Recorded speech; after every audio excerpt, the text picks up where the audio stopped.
Hello guys, good morning. তো আজকে আমার গলা দিয়ে কথা বেরোচ্ছে না, শুধু বুকটা ফাটছে। কেননা এবার অনেক দিন আমি আমার পুচিসোনাটার কাছে ছিলাম, তো খুব মন খারাপ। আজকে সকালটাই আমার শেষ সকাল এখানে, তারপরে অন্য জায়গায় আবার নতুন একটা সকাল শুরু হবে, তাই না?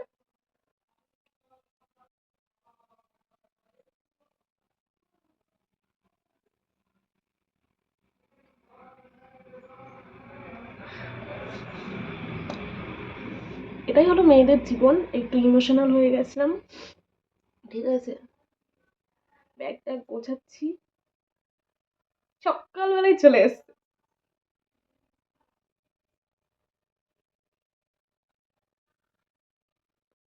পাহারা দিতে, তাই না শোনা অম্বুকে? ভালোভাবে থাকবা, দুষ্টু করবা না মার সাথে, ঠিক আছে?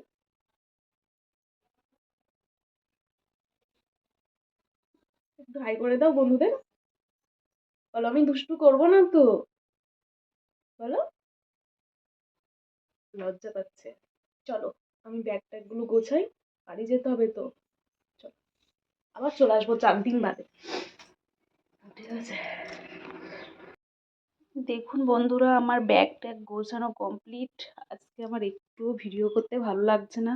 ওই যে ওখানেও ব্যাগ মানে গোছানো কমপ্লিট, 2টো ব্যাগ হচ্ছে। আর একা একা যেতে হবে। আর মেয়েদের তো কোনো বাড়ি ঘর নেই, এই এক বাবার বাড়ি আর শ্বশুর বাড়ি, ঠিক আছে। তো এখন আমি স্নান করব, মাথাটা ঘষে নেব, বাড়িতে গিয়ে এর সাথে সাথে জলটা স্যুট করবে না আর কি, ওই জন্য।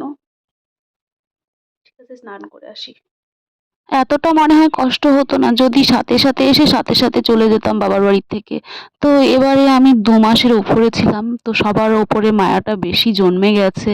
আর সব থেকে বিশেষ করে এই যে পুচি সোনাটার ওপরে, এর জন্য যে আমার কি কষ্ট হচ্ছে বলে বোঝাতে পারবো না। আমি ভীষণ কান্না করছি যাওয়ার 3-4 দিন আগে থেকে। এতটা কষ্ট মানে আমার মানে ঘুম আসছিল না, মানে কান্না পাচ্ছে শুধু, এরকম একটা ব্যাপার।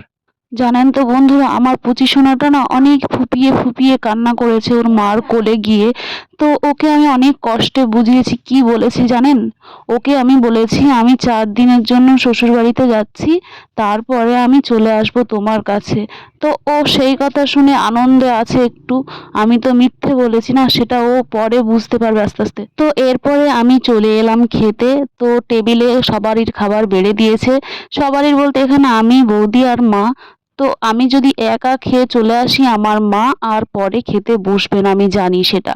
তো কাজেই আমি মাকে বৌদিকে সাথে নিয়েই খেতে বসলাম। তো যদি আমার সাথে অল্প কটা ভাত খায় তবু খাবে, নচেৎ সারাদিন উনি আর কিচ্ছু খাবে না, আমি জানি সেটা।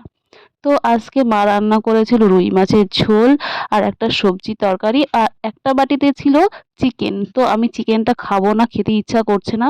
তো আমি সবজি আর মাছ দিয়ে খেয়ে উঠে পড়েছি, রেডি হতে হবে তাড়াতাড়ি। তো খাওয়া দাওয়ার পরে ফাইনালি আমি রেডি হয়ে গেছি বাড়িতে যাওয়ার জন্য, মানে শ্বশুর বাড়িতে।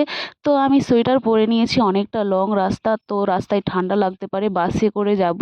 আর সাথে একটা স্টোল নিয়েছি। তো যাওয়ার সময় আমি ভিডিও শ্যুট করতে পারিনি, সবাইকে কাঁদিয়ে এবং আমি নিজে কেঁদে, মানে এই প্রথমবার বাবার বাড়ির থেকে যাওয়ার মানে সময় আর কি আমি এতটা কান্না করেছি বলার মতো না। আমি সেই সময় ভিডিও শ্যুট করতে পারিনি, আর ভালোও লাগেনি করতে। তো ফাইনালি আমি রাস্তায় বেরিয়ে পড়েছি, সাথে আছে মা, আর টোটোয় বসে আছি। তারপরে আমি আর ভিডিও করিনি, মানে ভিডিও করতে একদম মন চাইছিল না। এমনকি আমি বাসেও বসে বসে কান্না করেছি, আর মার সামনে আমি আর কান্না করিনি, কেননা আমার মা কান্না করবে। মায়ের মনটা একদম ভালো নেই, কেননা আমি বাড়িতে চলে যাচ্ছি এই জন্য।